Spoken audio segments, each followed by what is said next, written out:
Hey guys, आज के इस वीडियो में हम करेंगे 68 बीपीएससी पीडी के क्वेश्चन का एनालिसिस। जहां तक पॉसिबल हो पाए हम एक एक क्वेश्चन को डिटेल करेंगे और डिटेल करने के बाद हम उसके सही और गलत दोनों आंसर्स को वैल्यूएट करेंगे। तो चलिए शुरू करते हैं क्वेश्चन नंबर 1 से। Which one of the following was a journal brought out by Abdul Kalam Azad? First of all we all know who is Abul Kalam Azad. Abul Kalam Azad is the first education minister of India. उन्होंने during the period of independence और during the period of independence struggle बहुत सारी magazines निकाली, लेकिन उनमें से एक magazine जो आपके ऑप्शन के अंदर मौजूद है वो है अल हिलाल। So right answer is Al Hilal. Moving to second question, how did the study of history help in creating a feeling of nationalism in India towards the end of 19th century? देखिए, history तब पढ़ी जाए या history आज पढ़ी जाए, history हमेशा आपको आपके देश के लिए जिस चीज़ के बारे में हिस्ट्री पढ़ी जा रही है उसके लिए आपके अंदर फीलिंग्स जगाती है। अगर हिस्ट्री इस टाइप की हो तो ये जो हमारा आंसर है उसका पहला ऑप्शन है by reinterpreting history and refusing the British portrayal of India as backward primitive and incapable of governing themselves. अब देखिए, पहला पॉइंट कह रहा है कि अंग्रेजों ने भारत के लोगों को पिछड़ा, गरीब और रिफ्यूटिंग टाइप्स बताया, मतलब बताया वो बहुत बैकवर्ड क्लास के लोग हैं, जबकि हम थे नहीं।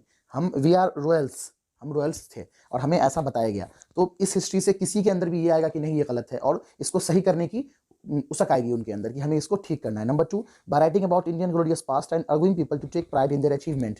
ऑब्वियस बात है कि इंडिया का जो प्राइड था अगर हम उसके बारे में पढ़ेंगे तो हमारा दोबारा मन होगा कि इंडिया का वो प्राइड वापस आए। Number 3, by arguing people to struggle and change the miserable condition of life under the British rule. We all know that the life of Indians are very miserable under the British rule. So when जब Indian लोग 19th century के तक Indian history को पढ़ेंगे तो उनके अंदर ये चीज़ बिल्कुल आएगी कि कैसे भी करके वो हमारा ग्लोरियस पास्ट वापस आ जाए और हम जो ब्रिटिश की मिजरेबल लाइफ चल रही है उससे बाहर निकले। Number D, more than one of the above. It's obvious, ये तीनों इंपॉर्टेंट है किसी भी तरह के इंडिपेंडेंस स्ट्रगल में फायर करने के लिए। और E, none of the above. The answer right answer is D, all of more than one of the above. Okay, I think it's enough for the explanation. Question number 3, Which of the following statements are not correct regarding the non-cooperation movement in towns? कभी कभी क्या होता है कि हम इस note को नहीं देखते हैं। We are on the flow and start solving the questions. Question तो सॉल्व होता चला जाता है बट हम इस नोट को नहीं देखते हैं। So we have to see the note very minutely. यहाँ पर कह रहा है कि कौन सा ऐसा ऑप्शन है जो नॉन कॉपरेशन मूवमेंट में शहर से रिलेटेड नहीं था। तो number 1, only the upper caste and rich took part in the government in the movement. How is it possible? Non cooperation movement तो सबने किया, सबने अपने अपने हिसाब से किया, किसानों ने अपने हिसाब से किया, बिजनेसमैन ने अपने हिसाब से किया, एम्प्लॉइज ने अपने हिसाब से किया। तो ये सबसे पहले गलत ऑप्शन है। Number two is the council elections were boycotted even by the justice party of Madras. नहीं, ऐसा नहीं था, ऐसा बिल्कुल नहीं हुआ था। कॉर्पोरेट इलेक्शन जो हुए थे वो जस्टिस पार्टी ऑफ मद्रास की तरफ से बॉयकॉट नहीं किए गए थे। इसीलिए तीसरा है, thousand of student left government controlled school headmasters and teachers assigned and lawyers give up their practice. Obvious बात है, जब नॉन कॉपरेशन मूवमेंट शुरू हुआ जिसकी हिंदी थी असहयोग आंदोलन, in the part of this movement all the maximum peoples leave their jobs, students leave their colleges, people leave their government jobs, so as to tell the Britishers that they can't even work without the support of Indians. So option 3 is correct. The wrong option is option 1 and 2 only. Hence the answer is C. Okay, moving to question number 4. A sannyasi who came to the district after a spell and endured labor in Fiji, carrying a copy of Tulsidas Ramayana on his back from which he could recite verses to rural audience. The peasant leader referred here is, we are talking about the question number 4, is Baba Ramchandra. ये जो बाबा रामचंद्र थे जिनके बारे में भी बात हो रही है, ये बाबा रामचंद्र 1920 और 1930 के बीच में जितने पीसेंट्स मूवमेंट हुए थे अवध के अंदर, उनको लीड किया था इन्होंने। याद रखिए, बाबा रामचंद्र कौन थे? 1920 और 1930 के बीच एक उभरते हुए किसान नेता थे। उन्होंने पीसेंट मूवमेंट्स को लीड किया। उन्होंने अवध के अंदर कई सारे मूवमेंट, अवध जो अभी लखनऊ है, उन्होंने ऐसे कई सारे मूवमेंट्स को वहां लीड किया। और उसी के साथ साथ अवध किसान सभा जो अक्टूबर 1920 में बनाई गई थी वो बाबा रामचंद्र जी ने बनाई थी। आपको याद रहना चाहिए ये 3 पॉइंट बाबा रामचंद्र के बारे में। Okay, moving two point number 5. Who was the founder of All India Harijan Sangh in 1932? Very common name, Mahatma Gandhi. But how it's formed and what's the old name of foundation? जब इस foundation को बनाया गया था तो इस foundation का नाम था all India anti touchability league. All India anti touchability मतलब हरिजन लोग किसी जनरल वाले को टच ना करें, ऐसी धारणा उस टाइम चलती थी, ऐसा प्रोसेस उस टाइम चलता था। लेकिन जब ये फाउंडेशन बनाया गया इस चीज को रोकने के लिए, और ये बना कहां पे? ये हुआ पुणे पैक्ट, यरवदा जेल में, जब महात्मा गांधी और सुभाष चंद्र बोस दोनों एक ही जेल के अंदर थे। तो वहां पर उन्होंने डिसाइड करके 1912 के आसपास इस चीज की प्लानिंग की और 1930 सितंबर 1930 को all India anti disability league का फॉर्मेशन किया गया, जिसका नाम बाद में चेंज होकर ऑल इंडिया हरिजन संघ बना दिया गया 1932 में ही। The explanation is over. I think it's more than enough. Okay, on February 6, Prime Minister Attlee announced the British government decision to withdraw India latest by the right answer is June 1948. C. Direct answer है, एटली ने इसी दिन कहा था कि possibilities हम India leave कर देंगे। Moving towards question number 7, who established Swaraj Dal in Bihar? Who established Swaraj Dal in Bihar? Shri Krishna Singh. The right answer is Shri Krishna Singh. Shri Krishna Singh कौन थे?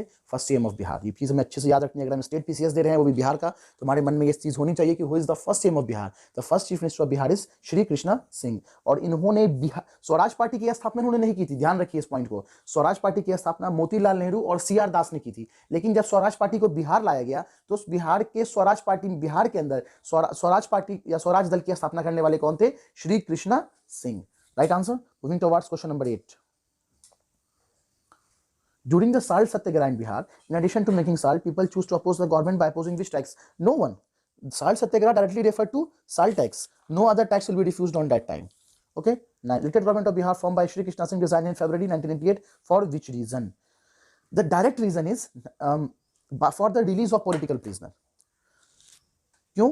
द रीजन इज कि Congress ministry demand the release of political prisoners. जो हमारी कांग्रेस मिनिस्ट्री थी उन्होंने पॉलिटिकल प्रिजनर्स के रिलीज के लिए डिमांड रखी थी। उन्होंने कहा था कि नहीं, पॉलिटिकल प्रिजनर्स रिलीज होने चाहिए। और जब ब्रिटिश इस चीज़ की बात नहीं मान रही थी तो हमारे first CM of Bihar Shri Krishnan Singh ने इस चीज़ के लिए, उन पर प्रेशर बनाने के लिए अपने सीएम पद से रिजाइन कर दिया था, अपनी मिनिस्ट्री से रिजाइन कर दिया था। बहुत सारे ऐसे चैनल्स हैं, बहुत सारे ऐसे प्लेटफॉर्म्स हैं जिन्होंने इसका आंसर आपको दिया है नन ऑफ द अबव यानी E, but the correct answer is B for the release of political prisoner. मैं किसी का नाम नहीं लूंगा, लेकिन ये बहुत सारे चैनल्स ने इसको ऑप्शन आपको ई दिया है, लेकिन इसका सही आंसर है B for the release of political prisoners. Moving forward, who saved the life of Gandhiji in Bihar during Champaran Satyagraha? The right answer is Batak Miyan. We all know about it. Okay, no need to discuss upon that again. Who lead cultivators in Bihar during the non-cooperation movement? Swami Vidyanand. स्वामी विद्यानंद ने बिहार के लोगों को lead किया था cultivators non cooperation movement के दौरान। जब किसानों ने कहा कि वो भी इसका पार्ट होना चाहेंगे, तो पार्ट किस तरह होना चाहेंगे, तो पार्ट होने के लिए उन्होंने क्या किया कि अपनी जो उनके पास ये था खेती बाड़ी किसानों का जो सिस्टम था, उन्होंने उस सिस्टम के आधार पर अपनी चीजें रोक दी। पिसेंट्स मूवमेंट स्टार्ट कर दिया कि वो टैक्स नहीं देंगे, वो ये नहीं रेवेन्यू नहीं देंगे, कि वो उनकी अपनी जमीनें हैं। तो इन सबको सपोर्ट किया बिहार के अंदर जिस लीडर ने, उसका नाम था स्वामी विद्यानंद। ओके, और स्वामी विद्यानंद फेमस हुए हैं दरभंगा पीस एंड मूवमेंट्स की वजह से। Darbhanga is a district in Bihar, और ये Darbhanga peace and movement start हुआ था 1919 से लेकर के 1920 तक। I think it's more than enough to detail. Question number 12, the Swadeshi and boycott were adopted as the method of struggle for the first time during the partition of Bengal. जब बंगाल का partition हुआ था तो इस तरह के स्वदेशी बाइकाट्स वगैरह को अप्लाई किया गया था। No need to discuss more upon that. Moving upon, at the Calcutta session of Indian National Congress INC held 1996 the flag of Swaraj for India was unfurled by GK Gokhale. याद रखिएगा, ये भी मोस्ट इंपॉर्टेंट क्वेश्चन हो सकता है कई बार। During the freedom struggle a parallel movement launch in India states in the states ruled by Indian ruler such as Kashmir, Nizam, Hyderabad, Travancore, etc was. It's very simple question. State people movement, जब state की बात हो रही है तो स्टेट मूवमेंट ही होगा, इसमें इतना सोचने और समझने की जरूरत ही नहीं है। जब कोई मूवमेंट कंट्री लेवल पर हो रहा है तो वो नेशनल मूवमेंट है, और जब वो किसी स्टेट के अंदर हो रहा है तो it's obvious it's state movement. आगे मूव करते हैं। Which of the following statements regarding statement regarding the Indian freedom struggle is not correct? यहाँ फिर नॉट करेक्ट आ गया। ध्यान दीजिए, ऑप्शंस गौर से देखिए। हम सीधे आएंगे ऑप्शन नंबर बी पे। Gandhi ji gave his first major public speech at Banaras Hindu university. क्या ये सही है? बिल्कुल सही है। गांधी जी ने स्पीच दिया था ना बनारस हिंदू यूनिवर्सिटी के ऊपर। लेकिन यहाँ पे क्वेश्चन क्या पूछ रहा है कि गलत क्या है, तो अब गलत खोजते हैं। गलत कैसे हो सकता है? More than one of the गलत क्या हो सकता है? Gandhi ji was arrested in the year 1921। क्या गांधी जी 1921 में अरेस्ट हुए थे? बिल्कुल नहीं हुए थे। इसीलिए नॉट आंसर डायरेक्ट सीधा यही हो जाएगा। देखिए क्वेश्चन में डेट्स आते हैं तो पहले डेट्स देखिए, डेट से आपको मालूम पड़ जाएगा क्या वो इवेंट हुआ था, नहीं हुआ था तो नॉट है, और अगर क्वेश्चन में नॉट है तो वो सीधा नॉट है। Without time wasting you can solve the question. Moving forward, the next question number 16, which of the following battles are the main opponents not correctly stated? which of the following फिर not आ गया तो सीधी सी बात है, तुरंत मिला लेंगे कि first battle of Panipat किनके बीच हुई थी? Babur Ibrahim Lodhi, we all know the history. Second battle हुई थी टीपू सुल्तान और मराठास। ऐसी लड़ाई हुई थी क्या पानीपत में? मुझे तो नहीं याद है। आप में से कोई पानीपत कभी गया हो तो उन्हें याद होगा। हम तो बारात गए थे और लड़ाई कर ली थी, वो भी एक लड़ाई है लेकिन हिस्ट्री में नहीं लिखी गई है। इसलिए right answer is B, second battle of Panipat, Tipu Sultan and Marathas. Question number 17, during the Delhi Sultanate the designation muqaddam और chaudhari was used for very single village headman. जो हमारे गांव के सरदार होते हैं उन्हीं को ये मुकद्दम और चौधरी का खिताब यानी लक़ब यानी टाइटल दिया जाता है। क्वेश्चन नंबर 18, तब क्वेश्चन नंबर 18 सेज कि Tabaqat e Akbari which has been something considered more reliable than Abul Fazl Akbarnama. जो अबुल फजल का अकबरनामा है उससे बेहतर माना जाता है इसे तबाकत ई अकबरी को। इसे किसने लिखा था? इसे लिखा था निजामुद्दीन अहमद ने। और निज़ामुद्दीन अहमद की इस किताब को तारीख़ निज़ाम भी कहा जाता है, तारीख़ निज़ाम भी कहा जाता है। और ये जो किताब है ये general history of Muslim rule in India को पब्लिश करती है, बताती है कि मुसलमानों ने हिंदुस्तान के ऊपर कितने दिन शासन किए और किस तरह से शासन किए। अब नेक्स्ट क्वेश्चन है हमारा, which among the following famous ruler founded a suburban township of Nagal near Vijayanagar after his mother name? The right answer is Krishna Devaraya. Okay, right answer is Krishna Devaraya. Question number 18, in 1914 Patna women's college, हम में से अगर कोई बिहार का होगा तो पटना वुमेन्स कॉलेज जरूर जानेगा, और पटना गया होगा तो वहां के चक्कर भी जरूर लगाए होंगे। तो ये पटना वुमेन्स कॉलेज को एक हिस्टोरिक मापदंड प्राप्त है, जिसकी इस्टेब्लिशमेंट की थी बिशप बीजे सल्वियन एसजी जो थे, और मदर एम जोसेफियर जो एसी सुपीरियर जनरल थी बिशप कम्युनिटी की। और इनमें जो हमारी मदर एम जोसेफायर थी वो बिलोंग करती थी सिस्टर्स ऑफ द एपोस्टोटिक कैरमल, जिसकी वजह से इसके एस्टेब्लिशमेंट में एपोस्टोटिक कैरमल का नाम दिया गया। अब देख लीजिए, अगर यहां पर इस क्वेश्चन के अंदर ऑप्शन है society of Jesus, Irish Christian brothers, और तीसरा sister of apostolic Carmel, more than one of the above. अगर यहां पर सी के साथ एक ऑप्शन में और बिशप जेबी सोलिवन भी आ जाता तो यहां पर आंसर होता more than of the above, क्योंकि इन्होंने दोनों ने मिलकर के इसका एस्टैब्लिशमेंट किया था। बट यहां पर आंसर में ऑप्शन में एक ही दिया गया है, इसीलिए सीधा एक आंसर हो जाएगा। The right answer is sister of apostolic Carmel. Moving forward to next question, who among the following headed the two boundary commission set up to who among the following, our next question is question number 21, who among the following headed the two boundary commissions set up to delineate the international frontiers between India and Pakistan in 1947? The first question that arises in our mind is what is two boundary commission? The two boundary commission is set up for the two states, one for Bengal and one for Punjab, and each commission has 5 members. Each commission has 5 members. The members' names are like Sir Sigril, the head of commission, and 2 members from Muslim League and 2 members from Congress party. And the head of this commission is obviously Cyril Ratcliffe. So option number C, Cyril Ratcliffe, option number C. To boundary commission जिनके बारे में भी हमने बात की है, इसके head यही हुआ करते थे। साथ में इनके 5 मेंबर्स होते थे कमीशन के अंदर, 2 मुस्लिम लीग से और 2 कांग्रेस पार्टी से, और साथ में सर सिग्नल। ओके, और it's more than enough. Who introduced the system of Mahalwadi settlement in Bengal? Very simple question. Holt Mackenzie. Option number B. Okay. In 1940, Vinod Bhave started Individual Satyagraha from. Very nice question. What is Individual Satyagraha? Individual Satyagraha जो था वो एक reaction था अगस्त offer के लिए। जब अंग्रेजों ने अगस्त ऑफर किया तो फिर जो महात्मा गांधी ने कहा कि अब इंडिविजुअल सत्याग्रह की जरूरत है, तो इस इंडिविजुअल सत्याग्रह 1940 में शुरू हुआ विनोद भावे के जरिए। कहां से शुरू हुआ? पनवार, महाराष्ट्र से। Right answer is Panwar, Maharashtra. Question number 24. The Congress took a critical stand over the Montfort reforms in 1918, which led to break up with the old moderate demands Sapru, Jakar and Chintamani, who formed the very single answer Indian National Liberal Federation. इसको explain करने की जरूरत नहीं, ये सब one word direct question है। The cabinet mission was sent to India for which of the following? Very simple question. I don't think it's need to answer, to work out a constitutional arrangement for the transfer of powers. Option 2, यानी B only. Who among the following made an offer to Humayun that he would surrender Bihar and pay an annual tribute of 10 lakh dinars if he allowed to retain Bengal? Who knows the answer? It's Sher Khan. Moving by, the Vikramshila University was established by, very simple and very easy question, Dharmpala. 28. Answer option number A. Who among the following was the governor of Bihar?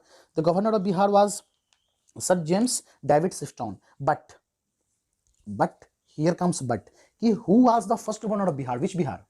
1912 Bihar or after the independence Bihar? The BPSC can't clarify the question. Who's the first governor of Bihar of which Bihar? So the contradiction arises from here. Some of the answers are some James David Sifton, and some answer are none of the above. Okay, if the question comes from Bihar, Bengal, then the answer is none of the above, and the question directly comes from 1932, then answer is James David Sifton. Okay, so wait for the answer key from BPSC. Moving to next question, 29.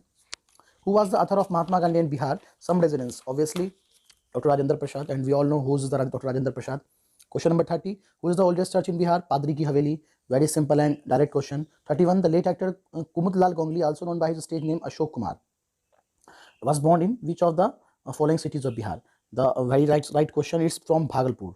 But we are talking about the Ashok Kumar. Who is Ashok Kumar? Ashok Kumar is a leading film actor who has appeared in many movies like Bandini Mahal, like Anurodh, like Gumrah, or along with that, he also awarded with Padma Shri in 1962 and Padma Bhushan in 1999. Remind it, it may be a question. Question number 32. In ancient times, the area to the south of the Ganga was known as Magadh. The direct answer is Magadh. In the ancient time, the area to the south of Ganga was known as Magadh. The answer is there option name Magadh, Takshila, Chola, Amarta, more than of the above. Obviously, the answer is none of the above. 33. When did the use of iron begin in Indian subcontinent? The right answer is 1500 to 1000 BC. Is there is any? No any. So the answer is none of the above. According to the rock inscription in Sanskrit composed around 2nd century CE, Sudarshan lake artificial reservoir was repaired bye, मतलब वो जो खराब हो गया था उसको repair किया गया रुद्रामन के जरिए, और ये मिला है एक रॉक इंस्क्रिप्शन पर संस्कृत में लिखा हुआ. Okay, no need to detailize this types of question. One thing to utilize it here is who is Rudraman. The question comes in our mind. Who is Rudraman? Rudraman is the Saka ruler from western Kasustharbas dynasty. Remind it कि साका, ये जो रुद्रामन जी थे साका ruler from western कस्तुस्थार्पस dynasty से. Okay, moving towards question number 35. The temple of Devgarh near Jhansi and the sculpture in the temple at Gariva near Allahabad are important remains of the Gupta art. The direct answer is Gupta art. Now moving to question number 36. Which of the following union ministries recently launched the Yuva 2.0 scheme in 2022? First of all, what is Yuva 2.0 scheme? The Yuva 2.0 scheme is the mentorship scheme to train young authors of India, and it is launched by Education Ministry, hence option number B. Now move to question number 37. The Ministry of Home Affairs has completed the Mother Tongue Survey of India MTSI in November 2022 with field videography of the country in how many languages? 576 languages में उसकी videography आई है. किस चीज की videography? MTSI की, mother tongue survey of India. इसको आप check कर सकते हैं MTSI की वेबसाइट पर भी. Moving towards question number 38. Which of the following committees submitted a report on gas pricing recommending complete pricing freedom from January 1, 2026? The committee name is Kirti Parikh Committee, and the committee is set up by government to review the pricing formula for gas, and produced in country as well. Energy price soared. In easy language, ये जो committee है कृति Pareek committee, इसको बनाया गया है gas के pricing formula को revise करने के लिए या उस हर एक एनर्जी सोर्स को रिवाइज करने के लिए जो एज वेल एज हमारी कंट्री में एक्सपोर्ट या इंपोर्ट होती है. Question number 2 hence answer is B. Question number 39. Which of the following cities was not conferred with 5-star garbage free city rank according to Swachh Survekshan 2022? What is Swachh Survekshan 2022? तो ये एक तरह का certification है garbage free cities के लिए. ये करीबन 100 अवार्ड्स देती हैं एक डे के अंदर, और इस बार ये अवार्ड जीता भोपाल ने. 2022 में ये अवार्ड जीता भोपाल, यानी ऑप्शन नंबर बी ने. Question number 40. The Prime Minister inaugurated the first greenfield airport, Doniye Polo Airport, in which of the following location? It's from Itanagar. Itanagar कहाँ है? ये अरुणाचल प्रदेश के अंदर है. Question number 41. Which animal has been approved as food animal by Food Safety and Standard Authority of India in November 2022? It's Himalayan yak. मतलब ये food category के अंदर आ सकता है. India's first floating financial literacy camp was organized by India Post Payment Bank in the following locations. Very well. Floating literacy camp, जब floating की बात होगी सबसे पहले दिमाग में आएगा शिकारा, और शिकारा कहाँ मिलता है? जम्मू एंड कश्मीर. जम्मू एंड कश्मीर में कहाँ मिलता है? Srinagar. Hence the right answer is Srinagar. Okay, moving towards question number 42 हो गया, sorry. Moving towards question number 43. The president of India inaugurated Param Kamrupa super computer facility which of the following IITs. Confuse नहीं होना है. Which of the following IITs में S हमेशा लगा होता है. जो कंफ्यूज होकर के more than of the above लगा कर आए हैं उनके लिए बुरी खबर है. यहां पर सिर्फ एक ही IIT के अंदर कंपूरा फैसिलिटी लगाई गई थी. उस IIT का नाम था IIT Guwahati. Okay, question number 44. In 19th Indian Air Force Day celebrated on 8th October 2022. Okay. Question number 42. In the 19th Indian Air Force Day celebrated on 8th October 2022, a long air display of 80 aircrafts was carried out over which of the following locations? The locations are Sukhna Lake and Chandigarh. Air Force Day के दिन 8 October 2022 में जो Air Force Day मनाया गया था, उस दिन एक घंटे का एयर डिस्प्ले हुआ था with the help of 80 aircrafts, और ये हुआ था सुखना लेक चंडीगढ़ में. Okay, moving again. ये जो आपको दिया होता है ना, which of the following locations या लोकेशंस, उस पर कंफ्यूज नहीं होना है. We are not giving the exam of any more things, we are on the BPSC state PCS. तो जब भी ये एस लगा हो उसमें कंफ्यूज होकर more than of the following location पे टिक नहीं करना है. आप ऑप्शन समझिए फिर टिक कीजिए. 45. Which of the month of year is celebrated as राष्ट्रीय पोषण माह और नेशनल न्यूट्रिशन माह अंडर द पोषण अभियान ऑफ गवर्नमेंट ऑफ इंडिया? ये पोषण अभियान स्कीम क्या होती है? तो ये एक नेशनल स्कीम है childrens, pregnant women and lactating mothers, उसके साथ ही साथ at the age of adolescence childrens के लिए. ओके, और ये मनाया जाता है पोषण माह सितंबर के महीने में. The right answer is September, B. Which of the what is the name of recently launched final module of China Tiangong Space Station? इनका नाम है मेंगटियान। चाइना है तो नाम भी थोड़ा ऐसा ही होगा, Mengtian. Option number C 47। Which of the following world largest volcano erupted for the first time in 38 years? Right answer is Mauna Loa. is all the question of current affairs. 48. Which of the following recently revised 2022 Booker Prize for the novel The Seven Moons of Mali Almeida? The right answer is C. Shehan Karunatilaka तिलाका। एक्चुअली ये जो writer हैं Sheehan, ये श्रीलंका के हैं और इनकी जो ये नॉवेल है seven moons of Maali Almeida, ये लिखी गई है श्रीलंका में होने वाले सिविल वॉर्स के ऊपर। ओके, मूविंग अगेन 49 कह रहा है what was the theme of world space 2022? Obvious बात है, जब वर्ल्ड स्पेस वीक मनाया जा रहा है तो स्पेस एंड सस्टेनेबिलिटी का भी थीम हो सकता है, सेटेलाइट एंड इंप्रूव लाइफ का थीम भी हो सकता है, मोर देन अबव भी आंसर हो सकता है, लेकिन यहाँ जो आंसर है वो है option number C, space and sustainability. Moving forward, question number 49 का आंसर होगा space and sustainability, option number C. Moving toward question number 50। Which of the following laboratories claimed a historic nuclear fusion breakthrough December 2022? Option number A इसका answer होगा Lawrence लाइवमोर national laboratory. इसी laboratory ने claim किया था कि हमने nuclear fusion break through किया है दिसंबर 2022 में। डिटेल एक्सप्लेनेशन के लिए आप इसका वीडियो देख सकते हैं। Now the next question is which of the following is Collins dictionary word of the year? Collins dictionary हर साल अपना एक वर्ड निकालता है जिसे हम वर्ड ऑफ द ईयर कहते हैं, जिसका आंसर है जो वर्ड ऑफ द ईयर ये is permacrisis which have to make place in the Collins dictionary. इसका हिंदी मीनिंग होता है या फिर इसकी वोकैब होती है कि extended period of instability and insecurity. मतलब कोई एक ऐसा पीरियड, एक ऐसा टाइम जब कोई बहुत ज़्यादा इनस्टेबल है और इनसिक्योर है, और ये किस वजह से है? कुछ कैस्ट्रोफॉफिक इवेंट्स उसके साथ हुए हैं, कुछ परेशान कुन हालात उसके साथ बने हैं, उसकी वजह से वो कुछ ज़्यादा ही इनस्टेबल और इनसिक्योर है, तो उसे हम कहेंगे perma crisis. Okay, so again question number 52, which of the following countries along with Singal launched the International Drought Resilience Alliance during COP27? Question number 52 में जो आप एक टर्म सुन रहे हैं इंटरनेशनल ड्राउट रेसिलियंस अलायंस, ये एक तरह का अलायंस बनाया गया था। किस लिए बनाया गया था ये जान लीजिए। ये बनाया गया था कि जो एक अर्ली प्रिपरेशन किया जाए, एक initiative combining early preparation of communities for future droughts, मतलब जो खतरनाक तरह के बाढ़ आ रहे हैं उससे निपटने के लिए पहले ही तैयारी की जाए अक्रॉस कंट्रीज के जरिए, नेबर कंट्रीज के जरिए। तो इसमें जो कंट्रीज जुड़ी थी सेनेगल के साथ वो थी स्पेन, यानी ऑप्शन नंबर सी। 52 का आंसर होगा option number C. 53, the embassy of which country applied for GI tag for Nihonshu for the first time in India? Nihonshu एक तरह का अल्कोहल बीवरेज है और ये बीवरेज है जापान का। So the right answer is 53 B. Option question number 54, which of the following space agencies announced that it had successfully used steam to propel its Equuleus spacecraft?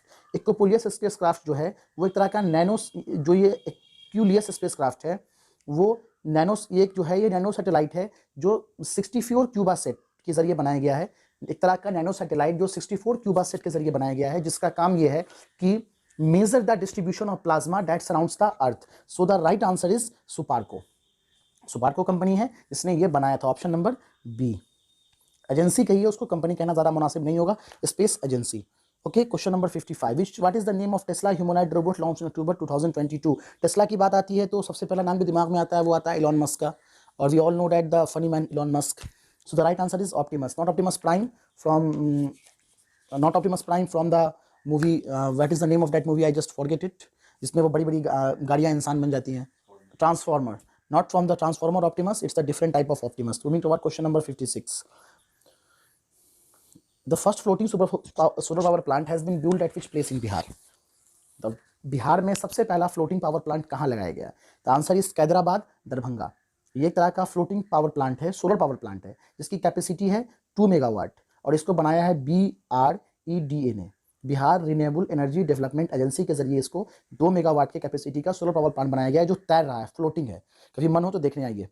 57 में question है कि according to the economic survey for the year 1920 which district has lowest per capita income? The right answer is Sheohar, but how? Sheohar has the per capita income of 11,383 और per capita income of Bihar is in census is 44,000, and the question arises in mind, who has the highest per capita income in Bihar? So Patna has highest per capita income in Bihar. Okay, moving towards question number 58. According to Niti Aayog SDG report, what is SDG? Sustainable Development Goal. Sustainable Development क्या होता है वो मेरे पास पढ़ाने के लिए अभी वक्त नहीं है. You can discuss about it later. Report for the year 2021. How did the state of Bihar score? The record of Bihar is 52 out of 100. Question number 59, which sports has included in the Khelo India Women Tournament for the first time? The right answer is track cycling. Of question number 60, which of the following has been awarded the geographical inspection GI tag in August 2022? The right answer is option number C, Mithila Makhana. Makhana is the main identification of Mithila. Makhana, जिसकी खेती बड़ी मुश्किल से होती है, is the main identification of Makhana. In fact, Makhana has a place in Bihar, in Mithila especially, in many of the governmental posters, in many of the recognized things, like in the logo of Mithila there is Makhana. Like in the logo of Mithila there is Makhana. So the GI tag has been approved in August 2022 for Mithila Makhana. Question number 61. Which of the following has been added to the UNESCO World Heritage List in 2022? Astronomical Observatory at the Langat Singh College. The simple answer is Astrological Laboratory at Langat Singh College. Now moving towards question number 62. In the year 2020, Bihar gained the 25th rank or 36th state in the ease of doing business award, the business reform action BRAP. अब question उठता है, ये BRAP क्या होता है? BRAP होता है business reform action plan. ये एक तरह की ऑर्गेनाइजेशन है जो किसी भी स्टेट के अंदर होने वाले बिजनेस प्लान के ऊपर उनको रैंक देती है। तो बिहार इसमें 25th रैंक पर आया है। Okay, moving towards question number 63। Ganga जल आपूर्ति योजना was inaugurated by chief minister Nitish Kumar on November 28, 2022 eight which place? The question against come with the contradiction और discussion.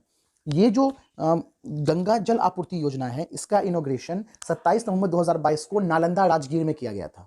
Okay, and on the next 2022 इसका इनॉग्रेशन गया और बोध गया में किया गया था।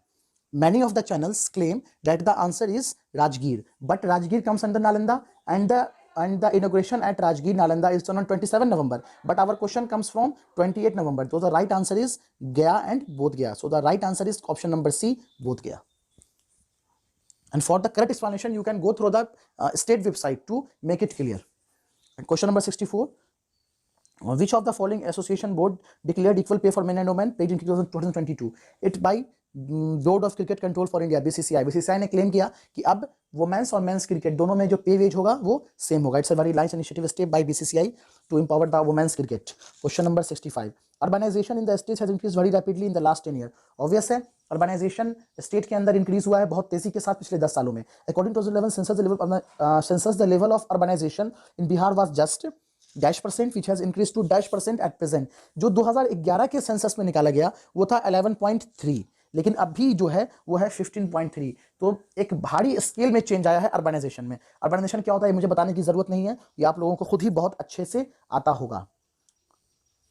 Question number 66। In the end of mountain journey at Attock the Indus river is joined by which river from Afghanistan?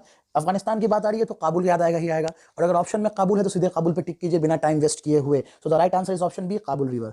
67। Which of the following is the well published wild life campaign in the world launched in 1973? 1973 में जो सबसे important campaign launch हुआ था वो था tiger बचाओ, इसका नाम था project tiger. So the right answer is 67A।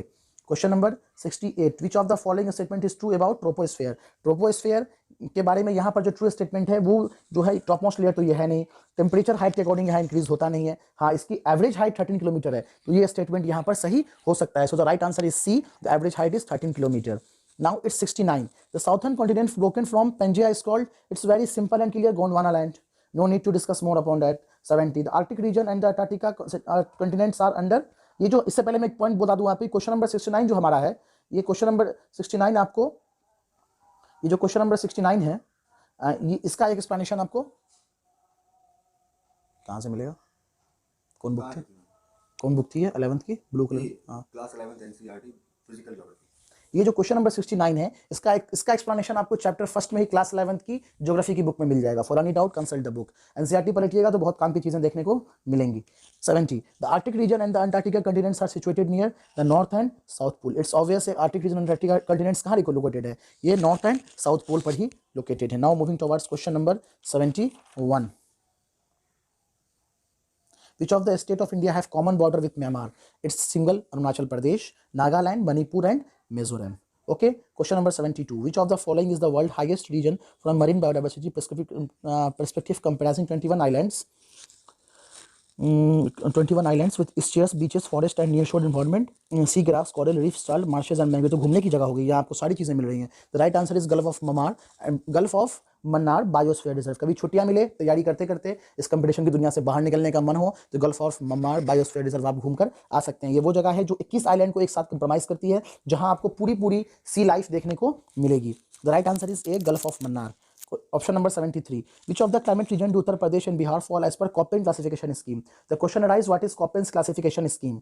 तो ये जो कॉपेंस क्लासिफिकेशन स्कीम है, ये सबसे पहली बार पब्लिश की गई है जर्मन रशियन क्लाइमेटोलॉजिस्ट व्लादिमीर कॉपेन के जरिए 1946 से लेकर 1942 तक। इन्होंने इसको क्लासिफाई किया 5 कैटेगरी में, tropical, arid, temperate, continental and polar. और जो हमारी उत्तर प्रदेश और बिहार की क्लासिफिकेशन स्कीम है, वो इसमें से किसी में नहीं आती है, वो इनमें से किसी में नहीं आती। लेकिन बहुत सारे चैनल्स ने इसका आंसर दिया है CWG, और कोई एक्सप्लेनेशन वहां पर एक्सेप्टेड नहीं है। So the right answer is here none of the above, E, none of the above. Now 74. India's territorial limit extends toward the sea up to many nautical miles from the coast. Very simple and direct answer. 12 nautical miles about 21.9 kilometre. ये आपको class 10 की books में ही मिल जाएंगे, class 10 की geography की book के last chapter में, medium of transports में। Question number 75. Which of the following river valley is rich in coal reserve in India? The single answer is Damodar River Valley, and we have completed 75 question explanation. The questions which need explanation is explained, or which need direct answer are directed. In easy language जो question explanation चाह रहे थे मैंने उनको explain किया है with the important terms and important words inside it. Every question has some important word. We have chosen the words and amplify or clearly detail it. Because the questions create questions. जो question आपको दिए गए हैं उसमें से भी question अगले साल बनाए जा सकते हैं। ये एक्सप्लेनेशन था क्वेश्चन नंबर 1 to 75। ये हम इस वीडियो के नेक्स्ट पार्ट में डील करेंगे क्वेश्चन नंबर 76 to 150।